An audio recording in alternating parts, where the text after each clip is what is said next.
Buenos días, mi nombre es Diana Flores y a continuación les presentaré el modelo de ciudad sostenible llamado Conatura Corredores, el cual representa un conjunto de áreas naturales protegidas, parques y creación de nuevos espacios verdes que se extienden a lo largo de la cabecera municipal de Chimichagua.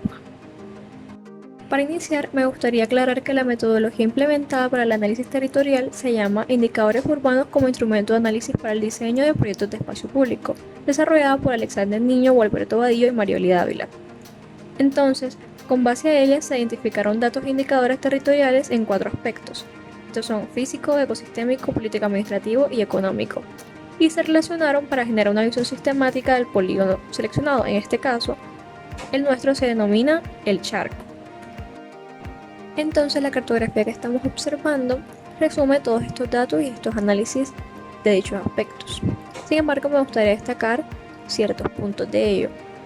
Primero, que la abundancia de las ciénagas y lagunas se debe a las depresiones en la topografía, y esta abarca un área inundable de 478.419 kilómetros cuadrados. Segundo, que esta es una parte del 30% del área de la conservación y constituye, junto a la pesca y el cultivo, un epicentro turístico local. Y en cuanto a las vías de comunicación, las que atraviesan el polígono permiten la interconexión hacia el interior del país. Y por último, actividades como el transporte y el comercio dentro de la zona se reflejan en el desarrollo intermedio de 7 municipios. Y bueno, teniendo en cuenta esto, procedimos a la división de las provincias. Y la división que observamos en la cartografía la hicimos teniendo en cuenta las vías de comunicación generadas por las carreteras nacionales que atraviesan el polígono y el afluente del río Magdalena hacia el sur. Todo esto con la intención de buscar aprovechar las características ecosistémicas de la zona y potenciar las actividades económicas dentro de la misma. De toda esta agrupación escogimos la provincia de Río Luna, pues esta se destaca por su cercanía al complejo cenagoso de Zapatoso, el cual es catalogado como zona de protección natural y atractivo turístico de la región, y tiene potencial para desarrollar diferentes actividades económicas de manera sostenible. Y bueno, luego de escoger la provincia de Río Luna, planteamos esta visión prospectiva, la cual tiene 4 puntos principales. El primero, concientizar a la sociedad sobre la preservación de los humedales y de la ciénaga, planteando espacios que promuevan la conservación de la biodiversidad y de las áreas verdes. La segunda, crear vías y puertos fluviales para el transporte y comercio, de manera que faciliten la comunicación dentro de la provincia y fomenten actividades ecoturísticas. La tercera, buscar un plan de desarrollo urbano más sostenible acorde a energías alternativas y buscar la economía circular. La cuarta, orientar y potenciar las actividades económicas de la región hacia prácticas de producción sostenibles que disminuyan el impacto de la actividad humana dentro del entorno.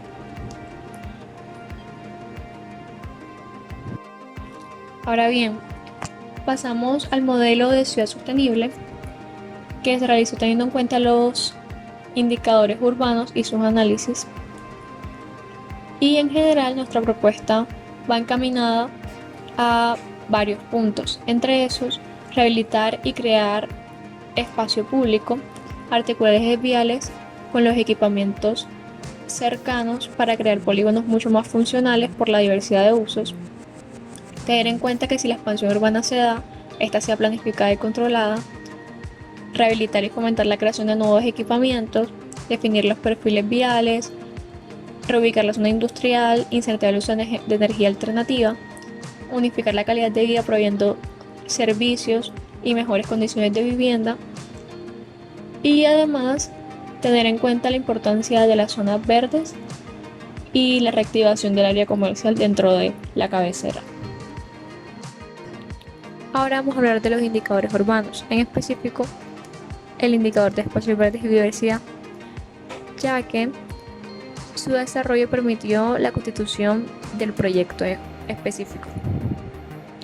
Entonces, este indicador nos habla sobre la gran biodiversidad que alberga la Ciénaga de Zapatosa y por la cual es reconocida.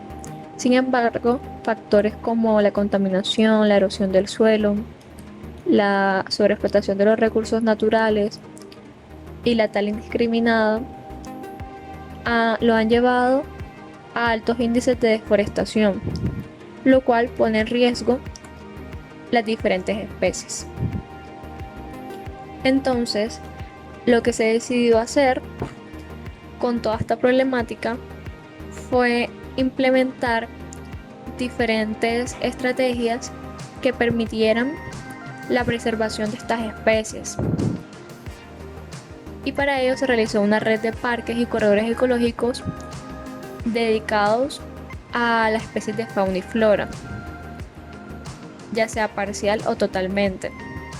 Y cada vez se promovieran actividades ecoturísticas que permitieran el automantenimiento de los diferentes espacios y además invitaran a la interacción social y manifestaciones culturales dentro de la comunidad. En específico se plantean 4 corredores ambientales, 4 parques ecológicos y la rehabilitación de los parques existentes.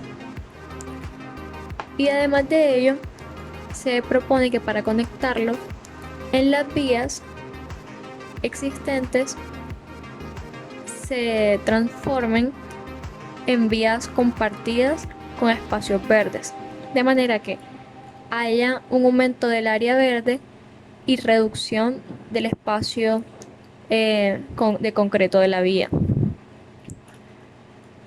Todo esto en general tiene que ver con las áreas de protección de tanto los ecosistemas como de las especies.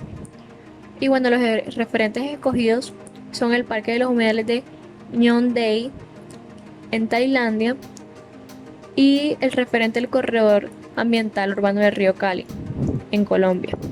Ambos tienen en cuenta la preparación de las superficies, la participación de la comunidad y la transición de los espacios de la zona hídrica a la zona rural. Y bueno, ahora presentaré el proyecto específico del Parque Con Natura, que hace parte de todo este conjunto de corredores y de parques naturales.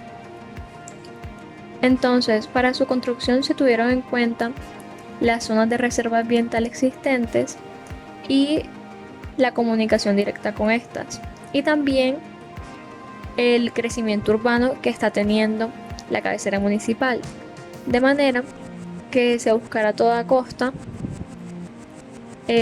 proteger las áreas forestales. Dentro del programa arquitectónico tenemos que esta se divide en 3 tramos. El parque se jerarquiza por medio del cambio de niveles y de cubiertas que dan a entender que hay un cambio de tipología o de uso.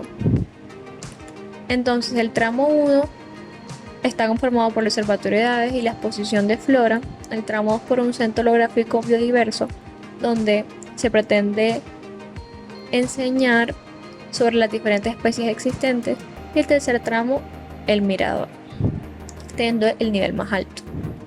El total da 8.796,4 metros cuadrados. Entonces, en general, las zonas se enfocan en el ecoturismo, en la contemplación, en la pedagogía y en la interacción social, además de estar dedicados a la fauna y la flora. Todo esto con la intención de que el diseño busque conectar, integrar, recuperar el borde de la ciénaga, recuperar el paisaje y sus especies, conservarlas y fomentar la integración social. Y bueno, ahí vemos el tramo A, que está dedicado a la fauna y la flora y genera espacios para la contemplación, el reposo, el observatorio de aves, generando una red interconectada de nidos elevados y la zona de plantación de la flora endémica. También observamos que hay tres estructuras que definen el tramo. Estas son la cubierta de la entrada, la cubierta de transición y el módulo de observatorio. Las tres se destacan por tener módulos estructurales realizados en caña de azúcar, que es el material destacado en este tramo, por su versatilidad, sostenibilidad, resistencia, ligereza, además de que se puede encontrar en el cultivo de Chiriguaná, que es el municipio aledaño a Chimichagua. El adobe nos da el aislamiento necesario, entonces se haría un recubrimiento sobre la caña para aislarnos de las condiciones a la intemperie. Y tenemos otros materiales como lo son el adoquín ecológico y la madera. Por último tenemos la transición del borde hídrico rural. Y esta es una de las estrategias más importantes dentro del diseño del proyecto, puesto que busca mitigar ciertos problemas, entre esos la erosión del suelo, la contaminación ambiental de la ciénaga, y además busca generar microhábitats para la fauna endémica. Y para eso se utilizaron tipologías de plantas acuáticas, herbazales, cortaderas, de pantano, de playones, propios del bioma, para que se pudieran adaptar al contexto. Y mientras más cerca estuvieran de la ciénaga, la tipología de planta iba a cambiar para adaptarse a dichas características. Entonces, tenemos diversas especies beneficiadas, como vamos a observar, y logramos apreciar cómo se desenvuelve el proyecto dentro del contexto. Para finalizar, tenemos los detalles constructivos del tramo, donde observamos el detalle del observatorio de aves, cómo se construye y se soporta por estas columnas con forma arbórea, el detalle de la cubierta transitoria en caña de azúcar también, y que tiene un filtro del agua lluvia, es decir, es un receptor de agua lluvia este tipo de cubierta. Y la primera, que es la cubierta de la entrada, forma un efecto visual de arcos al usuario, sin embargo no están constituidos de esa forma. Bueno, eso es todo, muchas gracias.